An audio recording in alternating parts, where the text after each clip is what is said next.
খেতলাল উপজেলার শালবন গ্রামে গত 3 দিন ধরে নিখোঁজ থাকা 10 বছর বয়সী শিশু তাসনিয়ার বস্তাবন্দি মরদেহ উদ্ধার করা হয়েছে।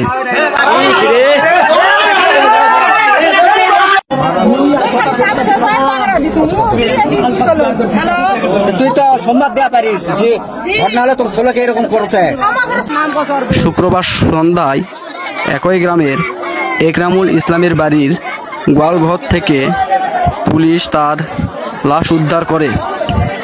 এ ঘটনায় এলাকায় গভীর শোক ও ক্ষোভের সৃষ্টি হয়েছে। নিহত তাসনিয়া একই গ্রামের এরশাদ আলীর মেয়ে। স্থানীয় ও পুলিশ সূত্রে জানা যায়, গত 3 দিন ধরে শিশু তাসনিয়াকে খুঁজে না পেয়ে তার পরিবার দিশেহারা হয়ে পড়েছিল। বিভিন্ন স্থানে খোঁজ করেও তার কোনো সন্ধান মেলেনি।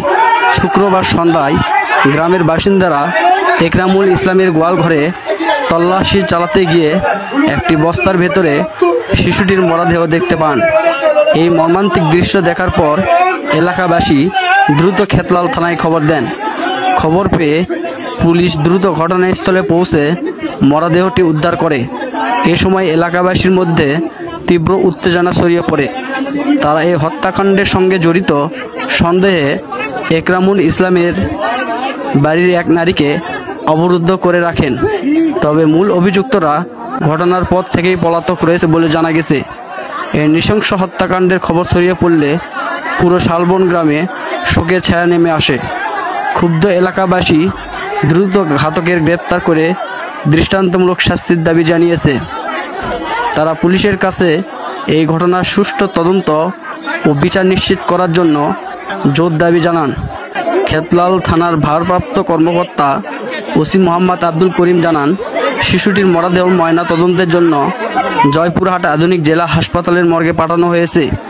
তিনি আরও বলেন, এই ঘটনার সঙ্গে জড়িতদের চিহ্নিত করতে এবং তাদের আটক করতে পুলিশি অভিযান শুরু হয়েছে। এই হৃদয় বিদারক ঘটনায় শুধু শালবন গ্রাম নয়, পুরো উপজেলার চাঞ্চল্যের সৃষ্টি হয়েছে। নিহত তাসনিয়ার পরিবার এবং এলাকাবাসী এই নির্মম হত্যাকাণ্ডের সুষ্ঠু বিচার না পাওয়া পর্যন্ত আন্দোলন চালিয়ে যাওয়ার ঘোষণা দিয়েছেন। স্থানীয় প্রশাসনের পক্ষ থেকে দোষীদের দ্রুত গ্রেপ্তারের ব্যাপারে আশ্বাস দেওয়া হয়েছে। এই ঘটনা আবারও প্রমাণ করে যে শিশুদের নিরাপত্তা নিশ্চিত করা কতটা জরুরি। সমাজের প্রতিটি স্তরে সচেতনতা বৃদ্ধি এবং অপরাধীদের কঠোর শাস্তি প্রদান করা হলে ভবিষ্যতে এ ধরনের ঘটনার পুনরাবৃত্তি রোধ করা সম্ভব। তুই যাই তো বাপ মা বলা পারিস যে তোর বাচ্চা কিন্তু মারে ফেলাবে।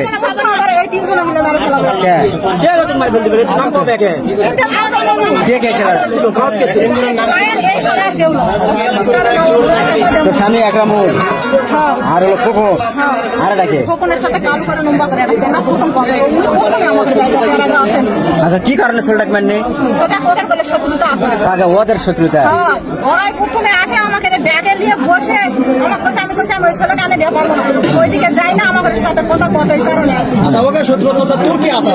আমি আরে তোর বাড়ির চল লয়,